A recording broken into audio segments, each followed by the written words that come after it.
Hello दोस्तों, कैसे हैं आप सब? आशा है कि स्वस्थ होंगे, मस्त होंगे और अपने कामों में व्यस्त होंगे।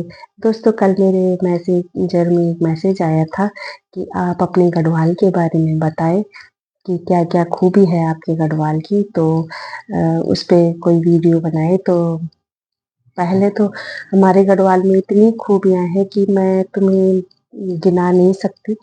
और सबसे ज़्यादा जो प्रसिद्ध है हमारे गढ़वाल का वो है चार धाम यात्रा। और हमारे यहाँ तो वैसे भी आप लोगों को पता ही है कि देवभूमि कहा जाता है, लेकिन जब आप आओगे और महसूस करोगे कि क्यों कहा जाता है देवभूमि, जब आप हरिद्वार से ऊपर के लिए यात्रा के लिए बैठोगे तो आपको जगह जगह में खुद एहसास होगा कि क्यों बोलते हैं देवभूमि। और हमारा तो पूरा गढ़वाल ही देवी देवताओं का वास है। आप हर जगह जाओगे, हर जगह आपको कोई ना कोई देवी देवताओं का वास मिलेगा। और ये नहीं, सबकी अपनी अपनी खूबियां हैं। और तुम कहीं भी जाओगे तो तुम्हारे मन को इतना सुकून और इतनी शांति मिलेगी कि मैं कह रही हूँ, लेकिन आप खुद आके अनुभव करना। और एक बार जब भी मौका मिले तो जरूर आना और यात्राएं करना। हमारे यहाँ तो इतने मंदिर हैं कि मैं खुद गिन नहीं सकती। और मैं खुद गढ़वाल में रह के इतनी हमने खुद ही दर्शन नहीं किए, क्योंकि इतना पहले से टाइम भी नहीं लगा। लेकिन भगवान ने चाहा तो वैसे तो बिना आदेश के कोई कहीं नहीं जाता। और जब उनका बुलावा होता है तो हम ऐसे ही चले जाते हैं। तो वही है कि उनके चरणों में बैठे हुए हैं और उनके आदेश की वो है कि बस हमें बुला ले, और ताकि हम भी उनके दर्शन कर सकें। और दोस्तों, इस बार मैं बद्रीनाथ गई थी, केदारनाथ गई थी और त्रियुगी नारायण गई। तो मुझे बहुत अच्छा लगा। और आगे के मुझे कैसा अनुभव कहाँ जाके हुआ वो मैं आगे की वीडियोस में बताती रहूंगी। लेकिन हमारे गढ़वाल की इतनी खूबियाँ है कि एक तो चारों तरफ हरा हरा भरा सारा नजारा, ऊंचे ऊंचे पर्वत। और ऊपर ऊपर जैसे जैसे जाओ तो इतनी ऊंची ऊंची चोटियां हैं कि उन्हें देखते ही ऐसा लगता है कि अरे, मैं तो सोचती थी कि ये सारे ऐसे ही कंप्यूटर में सेट किए हुए हैं। मैं जब भी देखती थी ना कि जैसे मोबाइलों पे लोगों ने डाले होते हैं, तो मुझे ये लगता था कि ये सब कंप्यूटर का कमाल है।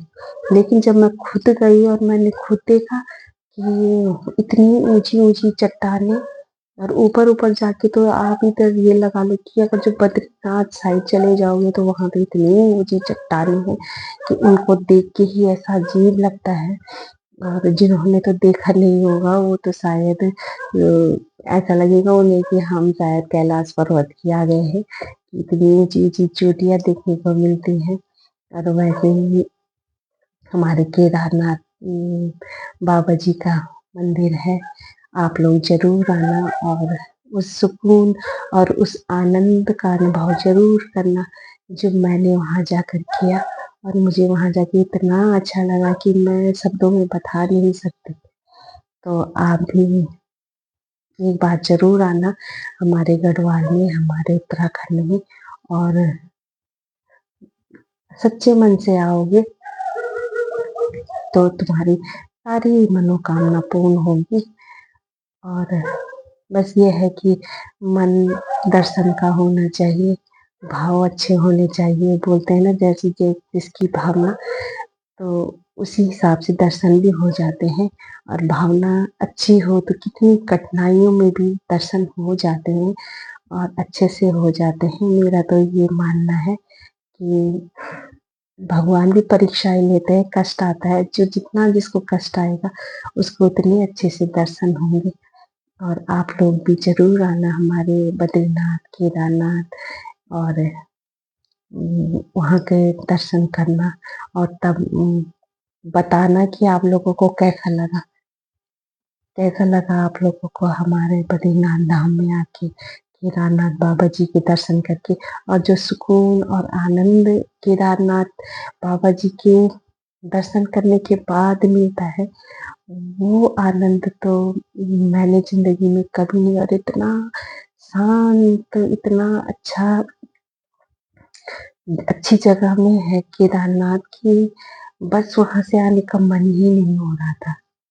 पर जब मैं वापस आई तो वैसे चढ़ाई बहुत है, मतलब ये है कि चलते-चलते मतलब उस समय तो ये है कि थोड़ा लगता है कि कितना दूर है, लेकिन जब वहाँ पहुँच जाओ तो जो आनंद, जो शांति वहाँ जाकर मिलती है, वो कहीं नहीं मिलती। सारी सुख-सुविधाएँ एक तरफ और हमारे केदारनाथ जी बाबा जी के आगे बैठना और जो आनंद आता है, वो मैं अपने शब्दों में बता नहीं सकती। आप खुद उसका अनुभव करना और एक बार ज़रूर जाना और गए होंगे तो आपको खुद पता होगा। जय बद्री केदार।